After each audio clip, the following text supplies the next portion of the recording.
Al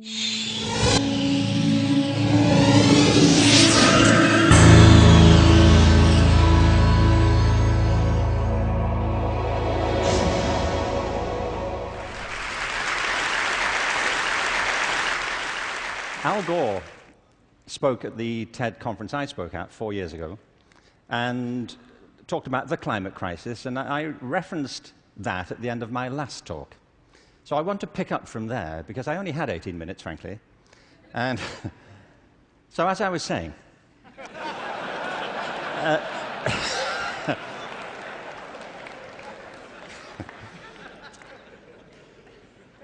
you see, he's right. I mean, there is a major climate crisis, obviously, and I think if people don't believe it, they should get out more. But I believe there's a second climate crisis, which is as severe, which has the same origins, and that we have to deal with the same urgency. And I mean by this, and you may say, by the way, look, I'm good. You know, I have one climate crisis. I don't really need a second one. But this is a crisis of not natural resources, though I believe that's true, but a crisis of human resources. I believe fundamentally, as many speakers have said during the past few days, that we make very poor use of our talents. Very many people go through their whole lives having no real sense of what their talents may be, or if they have any to speak of. I meet all kinds of people who don't think they're really good at anything. Actually, I kind of divide the world into two groups now. Jeremy Bentham, the great utilitarian philosopher, once spiked this argument. You know, he said there are two types of people in this world: those who divide the world into two types, and those who do not. Well, well, I do. And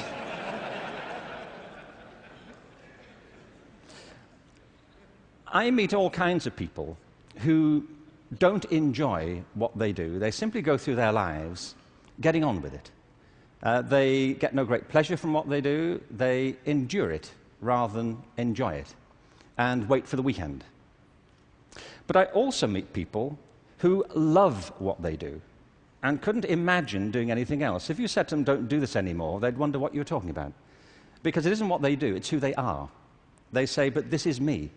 You know, it would be foolish for me to abandon this because it speaks to my most authentic self. And it's not true of enough people. In fact, on the contrary, I think it's still true of a minority of people. And I think there are many possible explanations for it. And high among them is education. Because education, in a way, dislocates very many people from their natural talents. And human resources are like natural resources. They're often buried deep. You have to go looking for them. They're not just lying around on the surface. You have to create the circumstances where they show themselves. And you might imagine education would be the way that happens, but too often it's not. Every education system in the world is being reformed at the moment, and it's not enough. Reform is no use anymore, because that's simply improving a broken model. What we need, and the word's been used many times during the course of the past few days, is not evolution, but a revolution in education. This has to be transformed into something else.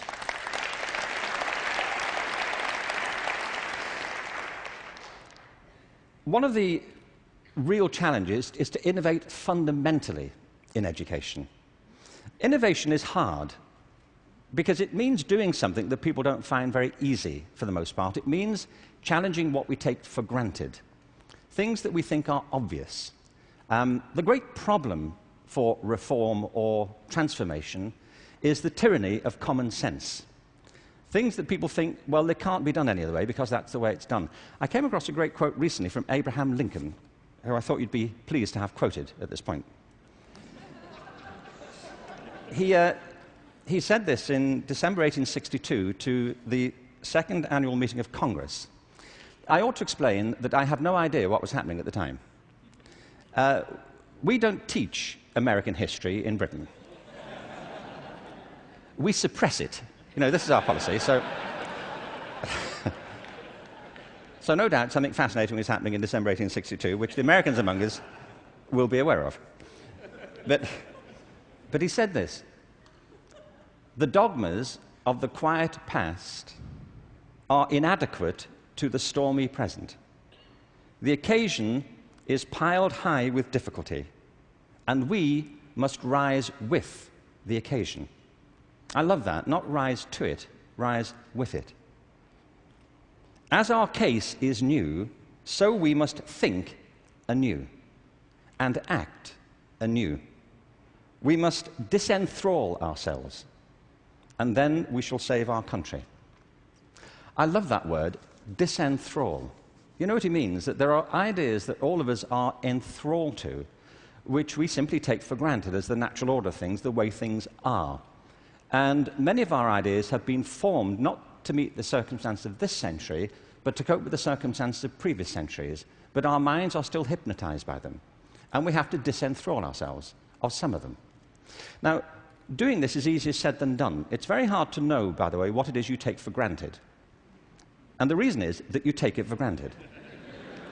So let me ask you something you may take for granted. How many of you here are over the age of 25? That's not what I think you take for granted. I'm sure you're familiar with that already. But are there any people here under the age of 25? Great. Now, those over 25, could you put your hands up if you're wearing a wristwatch? Now, that's a great deal of us, isn't it? Ask a room full of teenagers the same thing. Teenagers do not wear wristwatches. I don't mean they can't or they're not allowed to. They just often choose not to. And the reason is, you see, that we were brought up in a pre-digital culture, those of us over 25, and so for us, if you want to know the time, you have to wear something to tell it. Kids now live in a world which is digitized, and the time for them is everywhere. They see no reason to do this. And by the way, you don't need to do it either. It's just that you've always done it, and you carry on doing it. My daughter never wears a watch. My daughter Kate, who's 20, she doesn't see the point. You know, as she says, you know, like, it's a single-function device. You know, like how lame is that? You know, and I say, no, it tells the date as well. You know, it has.